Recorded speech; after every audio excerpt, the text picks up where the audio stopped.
السلام علیکم ورحمۃ اللہ وبرکاتہ۔ الحمد للہ رب العالمین، الصلاة والسلام علی سید الانبیاء والمرسلین وعلی آلہ واصحابہ اجمعین، اما بعد فاعوذ باللہ من الشیطان الرجیم، بسم اللہ الرحمن الرحیم۔ اہل بیت اطہار رضوان اللہ علیہم وہ مقدس ہستیاں ہیں جنہیں اللہ تعالی نے خاص مرتبہ اور تصرف عطا فرمایا ہے۔ ان کا تعلق سید رسول اللہ صلی اللہ تعالی علیہ وآلہ وسلم کے گھرانے سے ہے۔ قرآن کریم اور احادیث مبارکہ میں اہل بیت کے بے شمار فضائل بیان کیے گئے ہیں۔ چنانچہ اللہ تعالیٰ قرآن کریم میں ارشاد فرماتا ہے، انما یرید اللہ لیذھب عنکم الرجس اہل البیت ویطہرکم تطہیرا، یعنی اللہ پاک چاہتا ہے کہ اہل بیت تم سے ہر قسم کی ناپاکی کو دور فرما دے اور تمہیں ہر طور پر پاکیزگی عطا فرمائے۔ اس آیت کریمہ سے اس بات کے معلوم ہوا کہ اہل بیت کو اللہ تعالیٰ نے خاص مقام اور تصرف عطا فرمایا ہے۔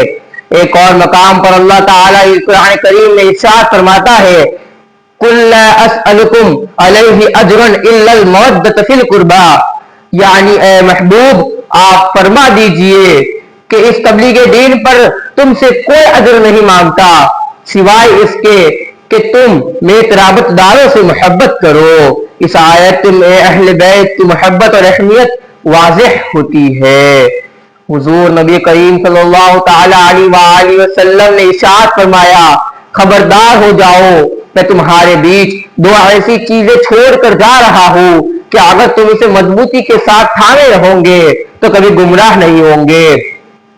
ان میں سے ایک اللہ تعالیٰ کی کتاب قرآن ہے جو زمین سے آسمان کی طرف ایک رسی ہے، اور دوسری میری اطرت یعنی میری اہل بیت ہے کہ یہ دونوں ہرگز جدا نہیں ہوں گے یہاں تک کہ حوض کوثر پر میرے پاس آ جائیں گے۔ اب دیکھنا یہ ہے کہ تم ان کے ساتھ کیسی رعایت کرتے ہو۔ نبی کریم صلی اللہ تعالی علیہ وآلہ وسلم کو اہل بیت سے بہت محبت تھی۔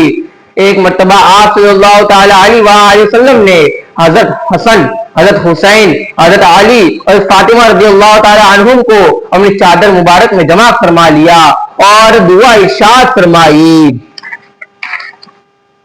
اللہم ہؤلاء اہل البیت، یعنی اللہ یہ میری اہل بیت ہے تو ان پر کرم کی نظر فرما۔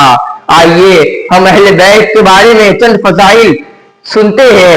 فضیلت مولا علی کرم اللہ تعالی وجہہ الکریم، حضرت علی المرتضی کرم اللہ تعالی وجہہ الکریم کو اللہ تعالیٰ نے بے شمار فضائل عطا فرمائے۔ چنانچہ نبی کریم صلی اللہ تعالی علیہ وآلہ وسلم نے ارشاد فرمایا، انت منی وانا منک، یعنی اے علی تم مجھ سے ہو اور میں تم سے ہوں۔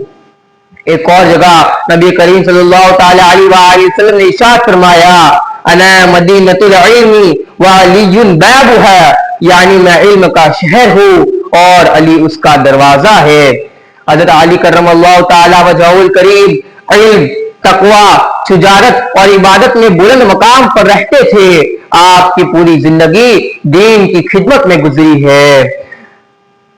فضیلت سیدنا فاطمہ رضی اللہ تعالی عنہا، حضرت سیدنا فاطمہ رضی اللہ تعالی عنہا حضور صلی اللہ تعالی علیہ وآلہ وسلم کی سب سے پیاری اور سب سے لاڈلی صاحبزادی ہے۔ حضور نبی کریم صلی اللہ تعالی علیہ وآلہ وسلم نے ارشاد فرمایا، فاطمہ تو بدعۃ منی، یعنی فاطمہ میرے جگر کا ٹکڑا ہے۔ ایک اور حدیث پاک میں فرمایا، فاطمہ تو سیدۃ نساء اہل الجنہ، یعنی فاطمہ جنت کی عورتوں کی سردار ہے۔ آپ سیدنا فاطمہ رضی اللہ تعالی عنہا حیا، عبادت، صبر اور تقوی کا بہترین نمونہ تھی۔ حسنین کریمین یعنی حضرت امام حسن اور امام حسین رضی اللہ تعالی عنہ کے فضائل۔ حضرت امام حسن رضی اللہ تعالی عنہ اور حضرت امام حسین رضی اللہ تعالی عنہ حضور صلی اللہ تعالی علیہ وآلہ وسلم کے نواسے اور اہل بیت کے روشن ستارے ہیں۔ آج اس مبارکہ میں آپ دونوں کے بے شمار فضائل بیان کیے گئے ہیں۔ چنانچہ رسول اللہ صلی اللہ تعالی علیہ وآلہ وسلم نے ارشاد فرمایا الحسن والحسین سیدا شباب اہل الجنہ، یعنی حسن اور حسین جنتی نوجوانوں کے سردار ہے۔ رسول اللہ صلی اللہ تعالی علیہ وآلہ وسلم نے دعا ارشاد فرمائی اللہم انی احبہما فاحبہم، یعنی یا اللہ میں حسن اور حسین سے محبت کرتا ہوں، تو بھی ان سے محبت فرما۔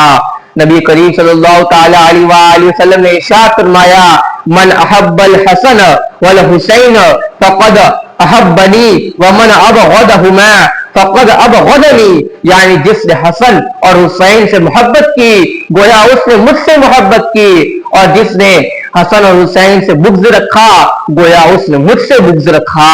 نبی کریم صلی اللہ تعالی علیہ وآلہ وسلم نے ایک اور جگہ ارشاد فرمایا حسین منی وانا من حسین احب اللہ من احب الحسین، یعنی حسین مجھ سے ہے اور میں حسین سے ہوں، اللہ تعالیٰ اس کے محبت عطا فرمائے جو حسین سے محبت کرے۔ نبی کریم صلی اللہ تعالی علیہ وآلہ وسلم نے حضرت امام حسن رضی اللہ تعالی عنہ کے بارے میں ارشاد فرمایا ان ابنی ھذا سید، یعنی بے شک میرا یہ بیٹا سردار ہے۔ پھر فرمایا کہ اللہ تعالیٰ اس کے ذریعے مسلمان کے دو ٹولوں میں صلح فرمائے گا۔ حضرت برہ بن عازب رضی اللہ تعالی عنہ فرماتے ہیں کہ میں نے نبی پاک صلی اللہ تعالی علیہ وآلہ وسلم کو دیکھا کہ حسین رضی اللہ تعالی عنہ آپ کے کندھے پر سوار تھے اور آپ فرما رہے تھے اللہم انی احبہما فاحبہ، یعنی اللہ میں اس سے محبت فرماتا ہوں تو بھی ان سے محبت فرما۔ حسنین کریمین رضی اللہ تعالی عنہ اہل بیت کے گلستان اور دو خوبصورت پھول ہے، ان کی محبت رسول اللہ صلی اللہ تعالی علیہ وآلہ وسلم کی محبت اور ان کا ادب دین کا تقاضا ہے، اور ان کے فضائل بیان کرنا، ان کے واقعات کو پڑھنا بے شک ہماری خوش نصیبی ہے۔ حضرت امام حسین رضی اللہ تعالی عنہ کی دین کی سربلندی اور حق کی حفاظت کے لیے ایک عظیم قربانی پیش کر دی۔ کربلا کا وہ واقعہ ہمیں قیامت تک صبر، تقوی اور حق پر قائم رہنے کا سبق سکھاتا رہے گا۔ صحابہ کرام رضی اللہ تعالی عنہ بھی اہل بیت سے بے حد محبت کیا کرتے تھے، جیسا کہ ابو بکر صدیق رضی اللہ تعالی عنہ فرمایا کرتے تھے کہ رسول اللہ صلی اللہ علیہ وآلہ وسلم کے اہل بیت کے حقوق کا خیال رکھو اور ان کا ادب کیا کرو۔ اہل سنت والجماعت کا یہی عقیدہ ہے کہ اہل بیت سے محبت ایمان کا تقاضا ہے۔ ہمیں چاہیے کہ ہم ان کے فضائل کو بیان کریں، ان کی سیرتیں پڑھیں، اور ہم ہمیشہ ان کے اخلاق اور کردار کو اپنانے کی کوشش کرتے رہے۔ اللہ تعالی ہم سب کو اہل بیت رضوان اللہ علیہم کی سچی محبت، ان کا ادب، ان کے نقش قدم پر چلتے رہنے کی توفیق عطا فرمائے، آمین یا رب العالمین۔ السلام علیکم ورحمۃ اللہ وبرکاتہ۔